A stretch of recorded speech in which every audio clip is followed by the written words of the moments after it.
Amazing how people have become professionals at being offended. It's like their whole job is to be offended all day. People are making a living at it. Now they search it out. They look for it. It's like when something would come across you and you'd be offended by it, you're like, wow, that's like offensive. Now they're looking. Like, where is it? Oh, finally, I found something offensive. Let me now put it on the web and get everyone in trouble. I'll tell you why it happens, because writers now, they get promotions and stuff and paid by clicks. So I've had people do interviews on me, and they go, hey, do me a favor and tweet this out. Make sure people go to it. Send it to all your listeners, because that's how much, when their bosses see how many clicks they're getting. So they don't even care about the content. All they care about is how many clicks did you get. So these people that write go, okay, well, if I write this really good article with integrity, journalistic integrity, no one's going to read it. But if I go after somebody about something controversial and attack them, and then they fight back with me, and all their fans come after me, they're all going to read it. So then I'm going to get a lot of clicks, and then I'm going to get more articles, and I'm going to make more money. So we live in a click-driven society that is just so fucked up right now. It is. Now it's all about, like, okay, what is it? Is it racist, homophobic, or misogynistic? Let's go. One or the other to try to get somebody in trouble. And then, you know, it was the Gawker assholes that really kind of stirred shit up for me. Yeah. And, you know, well, got me there's fired, there's also about 3 places, like Huffington Post, Gawker, Deadline, where if they come after you, it's like everybody in the business, Deadspin. If they see you, everybody in the business is going to see you. Like those ones have like the traction. You know, Patton Oswalt said it's gotten to the point you have to get permission from the person you're making fun of now before you make fun of them. Before you make fun of them. Oh, please. It's just a cluster. But you know what? Now. You should just feel good about it, because you're that famous, because I try to offend everyone, and no one cares. I don't even try, though. Like, I just think I'm going through life, you know, skipping through life with my shoelaces untied, and I wind up falling on my face every time. No, but you've been doing it for working out pretty well. Anthony, you post pictures of your pool and your house and how nice it is. I just show my dump that I live in Venice Beach, and people are like, fuck them, who cares? But it's like, but Anthony does.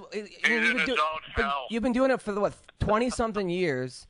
You know, 30 years, every day, 4 hours a day, 5 days a week, and people find one sentence that you did.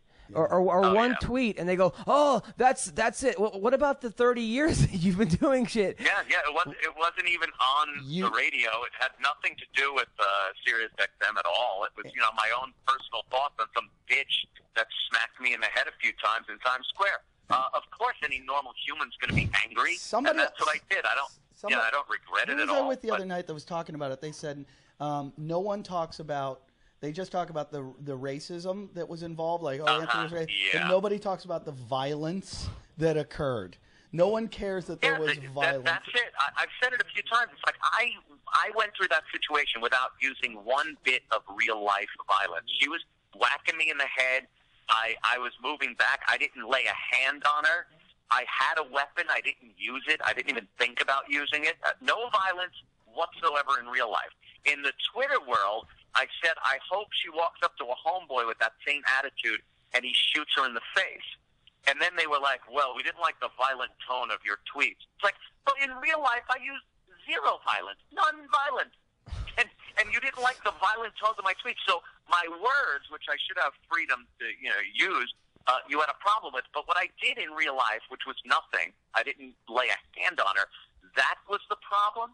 We're in a backwards fucking world right now. It's astounding. What is the situation with Opie and Jim? Well, they're under contract till October, so I guess they're stuck. Can't really do anything till then. Whether they continue or hang it up, or whether Sirius says they want the show or don't, is all up in the air right now. I love those guys, man. I've had so many years of laughing my balls off with them. Only wish them the best, and hope at some point we could work together again. But you guys have been through this shit before. Yeah, but we were always together in it.